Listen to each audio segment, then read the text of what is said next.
Hello, writers. I'm so pleased you could join us today. I have asked Dave to come back and have another chat with us. Dave is from my ebook, and he works a lot in the self-publishing field, and he teaches us all kind of interesting things. I have a very specific question for Dave today, and it is how to self-publish without using Amazon. So Dave, I'm so glad you're here. I'd love to hear your thoughts on the matter. Interesting. Cool. So I think the first question I want to throw back at you is, what do you think the most common reasons are that writers want to avoid Amazon? Well, on a personal level, I think it has to do with questionable rocket design. But other than that, yeah, it's just to stay away from something like that, and not to be as dependent on one single platform, I think, is kind of to move further. And then I think also if you're in a position where you have your own audience on your website already, so you've taken all this time and efforts to get your audience to your website, and now you're sending them away to Amazon again. So what are the ways? Is it possible? What do you think about selling your book directly off your website? Things like that. Okay, so what you said there touched on a few different points of view. Mm-hmm. And before we jump into what you can do outside of Amazon, I think what matters is why you want to be outside of Amazon in the first place. I can tell you from my side of the world, from self-publishing, a lot of authors, that the most common reason people avoid Amazon is because your first, what you touched on with the phallic-shaped rocket, is we don't like Jeff. We don't like his rocket. We don't like his business. We don't like Amazon. South Africa, again, has that mentality of they're a bully, they're monopolistic. And I get that. Like, you're allowed to have a preference. The thing is, if it boils down to, paranoia, if it boils down to they're a bully, those conversations are not good conversations to have with authors, because you're cutting off the nose to spite the face. You're avoiding what could be a main source of income. And so the most common reason I hear an author want to avoid Amazon is not what you touched on in your reply afterwards, where you said, it's diversifying. It's other alternatives for readers, which are absolutely valid. But if your reason is purely just a dislike of Amazon, I really, really want to urge you to take a look back and go, listen, is it worth cutting off the lion's share, sort of up to 2/3 of an ebook market, because I don't like them? Bear in mind, once you're selling a lot of books, you can choose to do whatever you want. Mm-hmm. But if you don't sell those books to begin with, you're screwed. And so that's the biggest reason I hear, is I don't like them. I don't think that's a good enough reason to avoid them. But for the people looking to diversify outside of Amazon, that is a great strategy. So I would always advise Amazon rather than Amazon or. So having your book on Amazon as well as other platforms, because that way it's, as you touched on, it's diversifying what you have. And so, step number one is figuring out why you don't want to be in Amazon. Bearing in mind that although exclusivity with Amazon is good in a couple of ways, it gives you enhanced exposure in the ecosystem. The ideal sort of default position that every author should be in is having your books within Amazon as well as direct to other platforms like the Kobos, like the Apples. That's normally for the author who wants to step outside of Amazon. That's the next logical step. Okay, so I've done a bit of research on all these things, and all these names and things sound wonderful and it's lovely. How does that affect us in South Africa? Because I know, for example, for ebooks, it isn't such a big crisis, delivery isn't such a problem, but, using something that is dependent on a distribution network from South Africa, what do you recommend for us? Are you saying sort of uniquely South African options for authors? No, anything like that. Because like, for example, Amazon is bigger in most of the countries, but some of them are only in Apple, but then Apple is better in other countries. Some of them have physical book distribution. Other platforms don't have physical book distribution. How does that affect us? Yeah. So on your first point, every store has something unique about it. And so for the typical author who rushes into self-publishing and goes, I want to get this book out, I'm really busy, I don't have time to invest everything, that's why I nudge them towards Amazon. But when the author is starting to look a bit further, and touching on what you and I spoke about before we started the session, where the author realizes that this is not just a hobby. They realize that this is actually a business that they want to maximize their income. Then you look beyond Amazon into the competitor stores. Competitor stores would be the stores like Barnes & Noble, which is a very strong first world presence in the US and UK. Stores like Apple, where I heard recently that the price sensitivity of the readers is less. And that actually makes sense if you think about it, because I suppose Apple users are used to paying through their nose for bits and pieces, to the likes of Kobo. And Kobo has great and strong presences in countries you wouldn't expect, like Canada or like India, now that they've been purchased by a sort of a big parent company who's splashing money. Oh, I think they're in Walmart now as well. So each of these stores has unique bits and pieces, and the only way you're going to figure out what works best for your book and for your readers, firstly, you have to know who your readers are, and that's a whole nother conversation about identifying who your ideal reader is. And then the homework into, well, what stores work best? What stores would suit your readers best? For example, if your reader lives in South Africa, then how best can you access readers in this country versus readers in the States, versus readers in China, for example, where Amazon has a bit of they're a bit on the back foot. So doing a bit of research into the different stores and the benefits and the pros and cons of each is important for any author who realizes they want to take their writing business more seriously. Okay. So, as we said, all of them have pros and cons. I've read about how great Google is for indexing your work, and automatically, if there's an excerpt, it goes onto Google. So, that's wonderful stuff. But now I'm sitting with Amazon, I'm sitting with Apple, I'm sitting with Kobo's and Google's. That's a lot of work and a lot of stuff to do. Do you recommend going through any of the other platforms that do it for you automatically, or how does that work for you? So during a conversation with an author, I ask, how busy are you? How much time do you have to dedicate to this book project? Because if you're a 1-book author versus a 7-book author, the conversation goes two different ways. For the one author who says, listen, I'm writing and this is my first book and I just want to get this out. It's kind of a win for me to get it out. It was a cathartic process to write, but I don't really want to pay too much attention. Versus an author who says, listen, I want to quit my job. I want to sell hundreds and thousands of books, and I want to reach people around the world to change their lives and also to make a bit of a living. Then going as wide as possible makes so much more sense. And you're right, it will take a lot of time.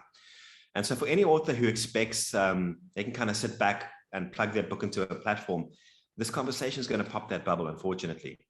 I think a lot of authors, and this is again a different topic for almost a whole different conversation, where just because your books are going online, it doesn't mean magic happens. It doesn't mean my book's on Amazon or my book's in Apple or Kobo or any of the other stores, therefore the book selling process works differently, is horribly untrue. And I have to have these conversations with authors where they're surprised. Why isn't my book selling? What have you done? What have you done to market your book? And so just remember throughout this whole process that any of these options are big bookstores, but they're not magic. And so before you wonder why, before you ask anyone why your books aren't selling, ask yourself the question, what have I actually done to let people know about my books?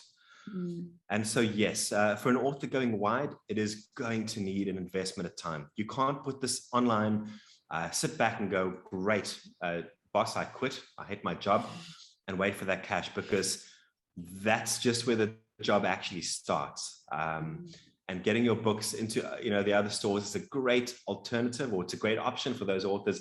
In fact, my first authors that I started the company to help were authors that I took as widely as possible. And I can tell you the benefits in income. In other words, I'm earning almost as much money for these authors that I've taken wide versus the income that I earn from Amazon.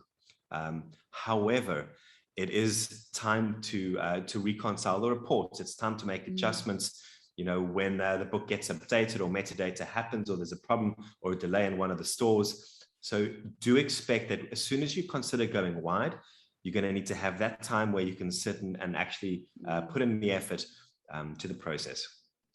Have you used platforms like Smashwords or Lulu or anything like that? Absolutely. Okay. So Lulu is where I started, actually. Lulu.com is where, when I first started the business back in 2011, 2012, that's where I've got the first books into. I then progressed from Lulu.com to Smashwords. And Smashwords was a great option when the indie author industry was getting started. It was promoted very hard by the likes of the David Gockrans and Joanna Penns. And it's still a very, very good platform. What's happened in the past couple of years is that Smashwords has fallen behind a bit.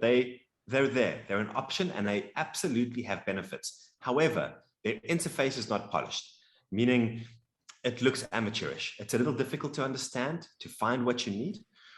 And they're not as flexible when it comes to paying us authors from South Africa.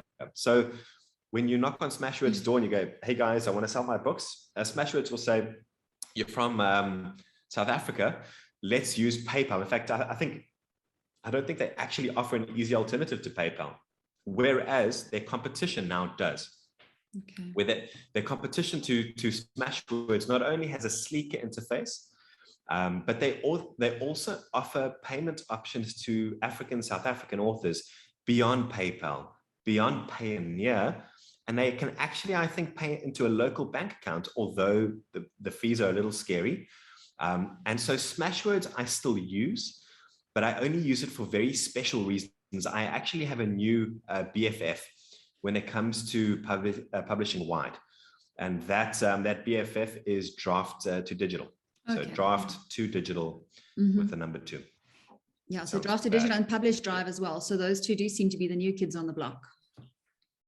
Publish Drive is a good option. I actually looked into recently, and funny enough, when I went onto Publish Drive, I was surprised to see the face of one of our local authors actually giving a prominent testimonial. So Rachel Morgan, one of South Africa's really one of our success stories when it comes to indie publishing. In other words, done it mostly herself, and is able to write successfully and make a living as a writer. She has a very big, it's actually beyond a testimonial. It's actually her giving sort of extensive feedback on the platform. What I noticed, and the reason why I didn't test it out, was because their business model was upfront payments versus we're going to take a cut of your royalty. So yes, it absolutely is an option, but similar to Ingram Spark, who is sort of a competitor to Amazon, the sort of ugly step cousin, the Publish Drive option requires a yearly fee, which if you're selling more than one book makes sense, but for the first time author, I can understand if you don't want to pay that yearly fee. Okay, all right, cool. And when it comes to publishing off your own website, if you decide to forgo all of these big platforms and all of those existing tools that they have, what would you recommend for an author who wants to just put the book up on their platform, on their website, not on the platform? I actually recorded an amazing YouTube video which answers this exact question. And okay, so an author who wants to sell from the website. Now, again, one of the most common times I hear this from an author is when they don't like Amazon, and it's not a great reason. Beyond the dislike of Amazon, selling from your website, the reason an author might want to do it is it gives you better royalties. You'll always earn the most money when you're in total control. So the biggest and best reason to sell directly to readers from your website is you will earn maximum profits. There's going to be a bit of setup cost. So your cost to the process of selling from a website would be website designer fees, e-commerce fees, meaning let's say you're from South Africa. Now, South Africans use a service called Pay Fast, mostly, to facilitate a credit card transaction. And their fees are around 4 or 5%. Aside from that 4 or 5% and maybe paying a website developer to make your shop look pretty, there's no real expenses. So that means you're earning sort of 90 to 95% of an ebook price. Whatever you sell the ebook for, you're earning 90 to 95% of that. Now, the biggest reason why you don't want to do that is you're going to get a phone call. And your phone call from the reader is going to be, how do I get this book onto my device? And now if you're selling one book a month, okay, you could survive. But if you're selling a lot, and I know that's your goal, then tech support to try get and sideload an ebook. Because remember, ebook, for those people watching, it's not a PDF. An ebook is not a PDF. I want to make a whole separate video. I want to get it tattooed across my head. Ebooks are not PDF. And the problem is, if you go to our local guys like Takealot and you go, I want to sell an ebook, what do they ask for? PDF. So an ebook, as Amazon wants it, and as the rest of the world knows that, in terms of the big shops, is an EPUB file. It used to be an EPUB and a Mobi file, but I see Amazon is now closing the Mobi option mostly, meaning the one and only format any designer should deliver to you as an ebook is an EPUB ebook. Now, EPUBs do not open as easily as a PDF does. So if I give you an EPUB today, how do you open it? Nobody knows. Well, I do, but it's a different conversation. So the thing with delivering off your website an EPUB file is you're going to be providing tech support, and that is not fun. So what Amazon and the other platforms do is they enable seamless delivery. So the transaction happens, and yes, you lose a bit of cash in terms of them taking their cut, but then it gets delivered seamlessly to that device. So that's probably the biggest headache that causes someone to avoid selling off a website. The other reason is, damn it, I had a really good reason and I've just forgotten it. But I hate when that happens. But okay, so tech support is an issue, and traffic to your website is probably number 2, because no matter how famous you are, you're never going to have the foot traffic that Amazon or an Apple or a Kobo is going to get. And so instead of going exclusive, instead of thinking of your website as the only spot you're going to sell from, use it in conjunction with the shop. Sell from the busy shops as well as your website. And hey, if you're lazy like me, hyperlink from your website to the shop. So have a shop, have a page on your website that's dedicated to your book. And that page, separate conversation, should be shaped like a funnel. In other words, it welcomes someone on who doesn't necessarily know who you are and know why your book's so awesome. And it convinces them as the page moves down as to why your book has value and why they should buy it, and has really, reader testimonials. And when they click on buy, it hyperlinks to the Amazon, it hyperlinks to the other shops, so that you don't have to worry about e-commerce. So that someone can come to your site, can click on a buy button once they've decided they want to buy, and get whisked away to the magic of Amazon or the other shops to make that purchase. And that saves you the trouble of having to pay for an expensive designer. And you also then retain the benefit. If you're selling books and you sell 10 books from your website, no one cares. Your website doesn't get bigger, it doesn't get better, it doesn't get more exposure. If you sell 10 books through an ebook store, your ranking improves, your ranking increases. And as soon as your sales rank improves, hey, guess what? You appear in more lists on that store. And so there's an actual benefit in this case. Probably the third and final reason to not rely heavily on a website to sell directly. So the website must advertise and must promote you and it must promote the book. But for an author starting out who's worried about e-commerce, there is a benefit when you focus your sales on a single platform. Typically the busier ebook shops, I'm trying not to use the word Amazon, but it's hard not to, has a sales rank, where the more books you sell, the more discoverable you become in a category, because you now appear in a top 100 list. As soon as a shop sees your book exposure and downloads increase, it makes you more visible, and therefore you sell more books. Whereas on your own website, that wouldn't be the case. So yes, you can sell from your site. My favorite way is to simply direct readers from the site to my shop of choice, Amazon. And then I said you could put your disclaimers in. And I actually found out a very cool thing, by the way. So can I do a quick segue?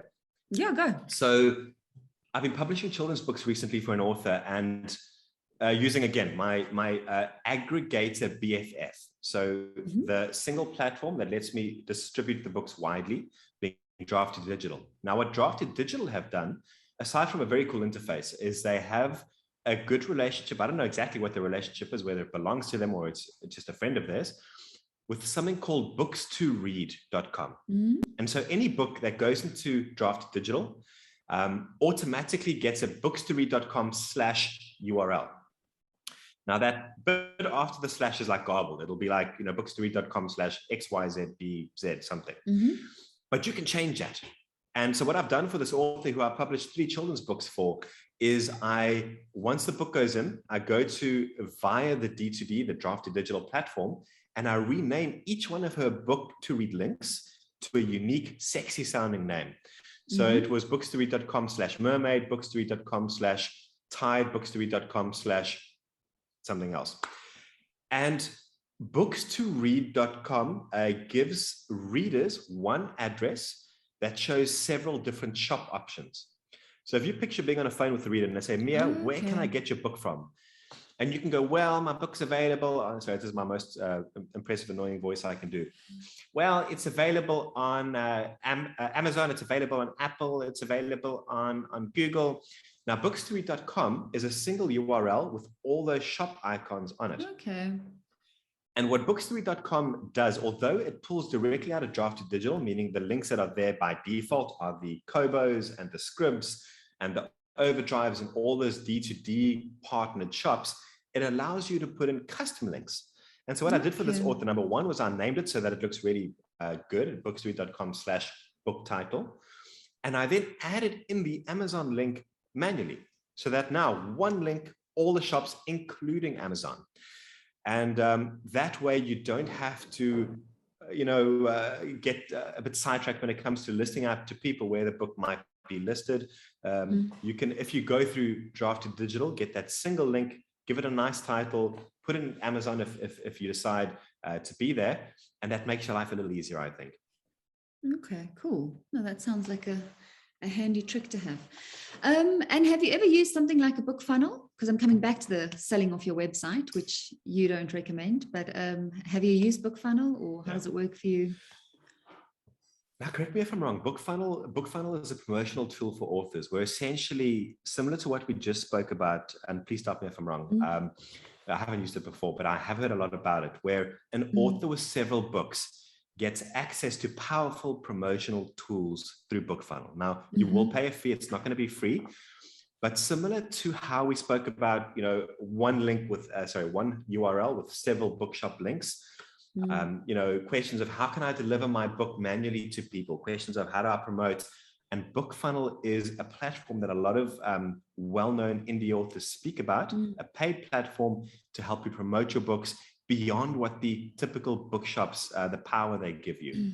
Does that sum it up well? So what I was specifically looking at, for example, is on Bookfunnel, it seems that you can do a book download. So for example, if you want to create a little how to self-publish from South Africa ebook, which you want to, give away as a freebie, for example, to your audience, Bookfunnel would be a place to work through that, as opposed to just having them download a PDF off your website. It offers a bit of protection like the bigger platforms do. So it's not your PDF floating around on the internet, and you can set up sales pages to enter emails, etc., to get the books going and stuff. So no, it just looked like a nice option, but I'm only starting to investigate that now. So yeah, I've heard about it a lot. Maybe if people like this video, we should do a follow up, on Bookfunnel, because you'll definitely hear about it a lot more. The more podcasts you listen to, like Joanna Penn's Creative Pen podcast, the more they speak about it.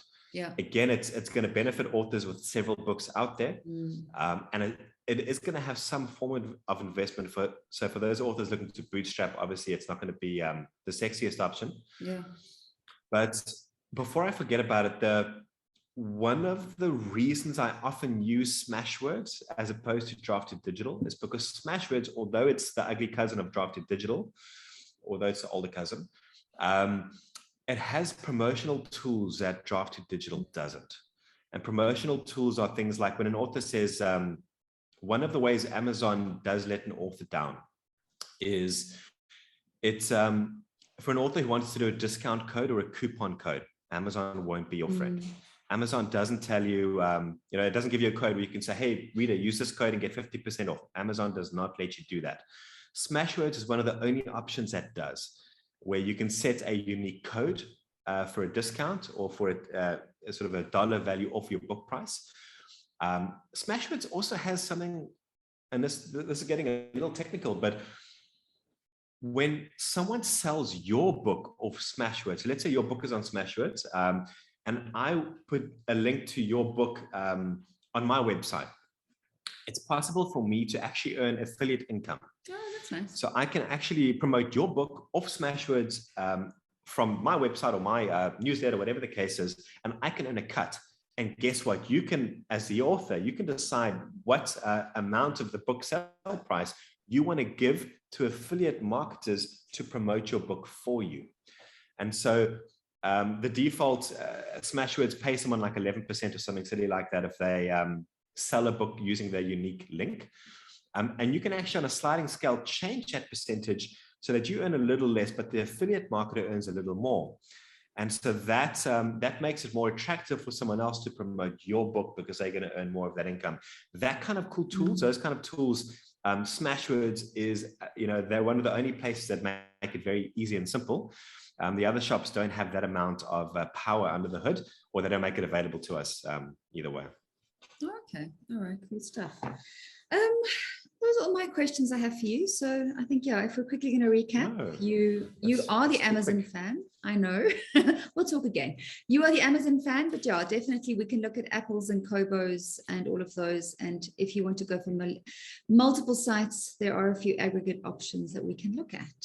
So was there anything you wanted to add? So yeah, Amazon should be a part of anyone's strategy. Again, if your biggest reason for not wanting to be there is, I don't like them, I don't think that's good enough. I would love for people to argue with me on this one. But what the side I'm coming from is, I want money in your pocket. And Amazon is a very big bookshop with a lot of eyes. And as much as they are a bit of a bully sometimes and a monopoly, they want what's best for the reader. And I would always recommend an author looking to go beyond Amazon again to have your books there, opt out of exclusivity for the ebooks, but then go a little wider, using, especially important for an author from South Africa, is use an aggregator. So if you were in the first world, if you were from the States or from the UK, you could get a lot of access to these stores directly, like Barnes & Noble, but being from Africa, from South Africa, we don't necessarily get welcomed into Barnes & Noble. I don't think we're allowed to.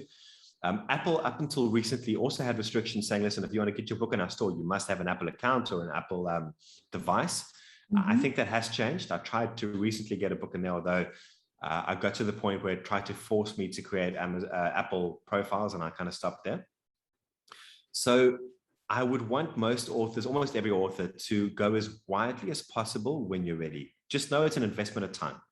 So the stores are there, and using an aggregator like Draft to Digital, like Smashwords, like Publish Drive, it's the easiest way for people from places like us to get to stores like that. Okay. Just remember, when it comes time to payment, your best payment platforms are going to be the PayPals. PayPal works beautifully for most stores except Amazon.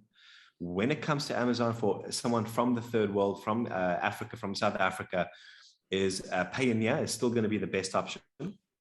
And certain aggregators do pay to local bank accounts.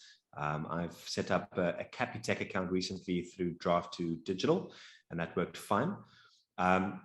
So that is the next level. The level beyond that, for the author goes, listen, my trilogy is in Amazon. It's published wide through Draft to Digital. What next? You then want to go direct to as many stores as possible. So not just the two access points being Amazon and Draft to Digital, but you actually want to break open Draft to Digital, and you want to go direct to Kobo, direct maybe to Apple. And so have your ebooks direct in as many options as possible. And then for the hard to reach stores like the Scribs, the Barnes & Nobles, that is what the aggregator then does for you.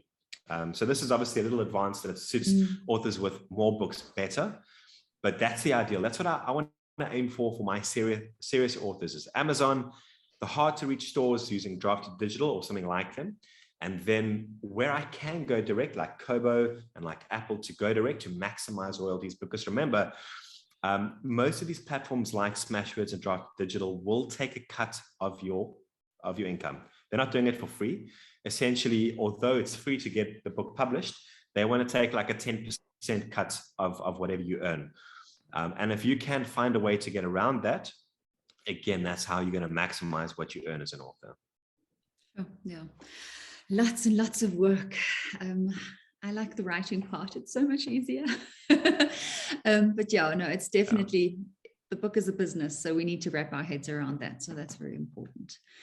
I think one of the overarching points you touched on before we started recording, I think, obviously the best stuff was recorded then, was the author almost has to make a decision beforehand. Like I would never want someone to go, oh, well, I watched this video and they said I should get my books as widely as possible, so therefore I'm going to do it. And again, for an author with one book, going as wide as possible and the extra effort that takes might not be worth it. But I want every author who watches this, who goes, I want to be a business. I want to quit my job. I want to make an income. I want to leave a legacy for people beyond me with my books. That's where the strategy is going to help you. That's where going as widely as possible is going to help you. It's not going to be quick. It's not going to be easy. And it sure as hell is not going to guarantee you anything. Trust me, I have a lot of these conversations where I have to let authors down saying, listen, yes, your book is in Amazon, but what have you done to market the book in Amazon or the other bookshops? But for those of you who want to go wide and who want to take it, more seriously, it is a great strategy to maximize the income you earn.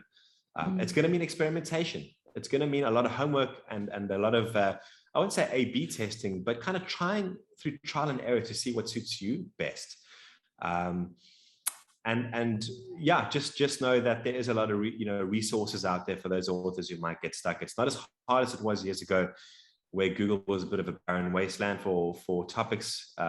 Nowadays, it's not hard to kind of hop on Google and find an answer to whatever might be bugging you. Yeah. Okay.